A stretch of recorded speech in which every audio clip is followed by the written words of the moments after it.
Today we're going to start working with more than one color. Watercolor almost begs you to mix, let pigments bloom, and allow colors to mingle on the paper.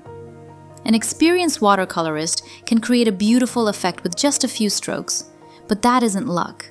It's the result of hundreds of hours of practice and experimenting with how water, pigment, brush, and paper behave.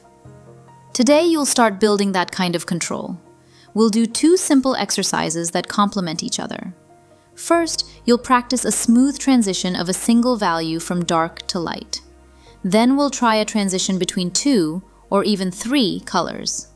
If you practice the last lesson properly, this one will feel very doable. Last time you learned to paint an even, smooth area. This is similar.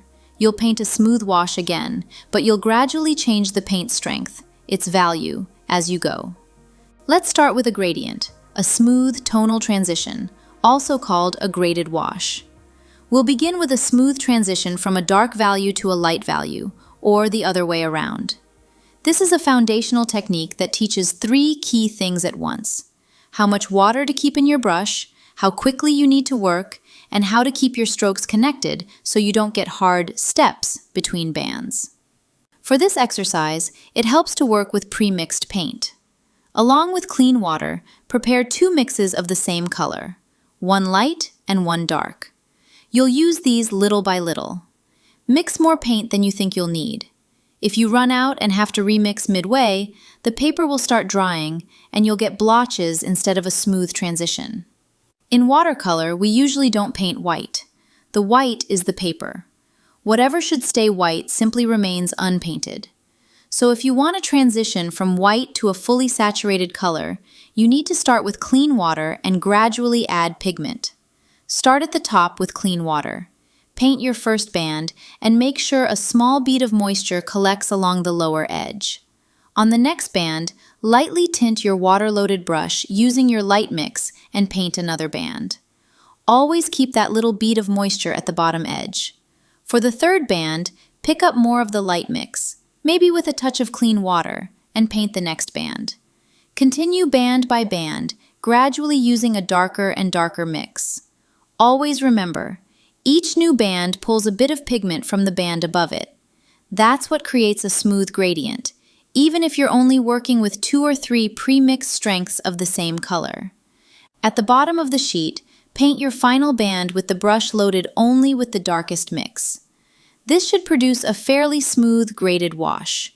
If it isn't perfect, that's fine. This is a skill you build through repetition. While painting a graded wash, it's crucial that the working area stays damp. Work quickly and always move from top to bottom. Don't go back into areas that are starting to dry. Otherwise, you'll create blooms, cauliflowers, or those map-like backruns. Keep all strokes moving in the same direction and try to maintain a steady pace. Of course, it won't be perfectly smooth. Perfectly even washes are something art school students, professionals, and illustrators really have to master. If you're painting for joy, it's enough to repeat the exercise a few times until it starts to resemble a clean, even gradation. The goal of this exercise is not a perfect sheet. What matters more is putting in a few hours of practice with water, paint, and brush. You can see that even I didn't get it perfectly right from the start. That's okay. It's practice, and you'll probably go through several sheets of paper. The same rule applies here. Sacrifice the paper. Mastering a smooth gradation is something you'll need often in real paintings. For example, when you want to paint a sky, the sea, or a meadow. You don't want unwanted blotches there just because you haven't nailed the basic exercise. Or you might be painting a sunset sky, where you often need one color on one side that gradually transitions into another, say from deep blue through reddish tones, orange, and into yellow.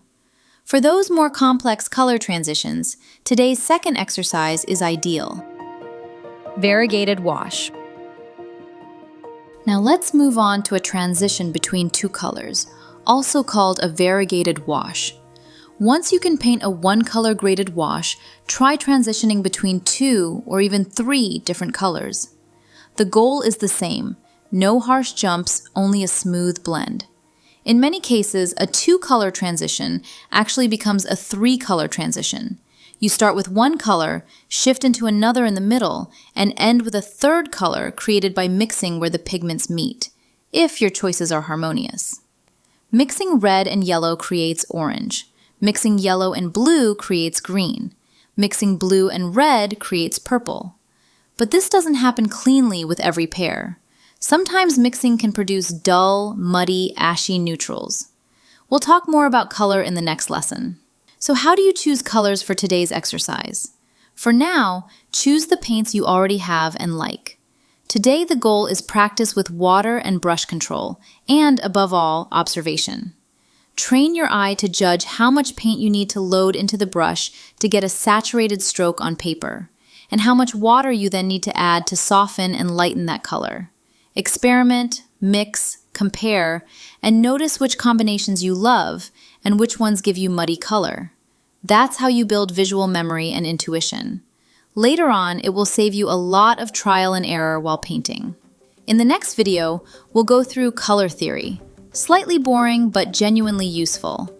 And then we'll pull out practical tips on which colors are worth having ready in your palette. Thank you for watching this video. If these exercises help you improve your skills, I'll be very happy. And if you found the video useful, I'd appreciate it if you shared it. Don't forget to subscribe so you don't miss the next part of the course. Take care, and I'll see you next time. Bye!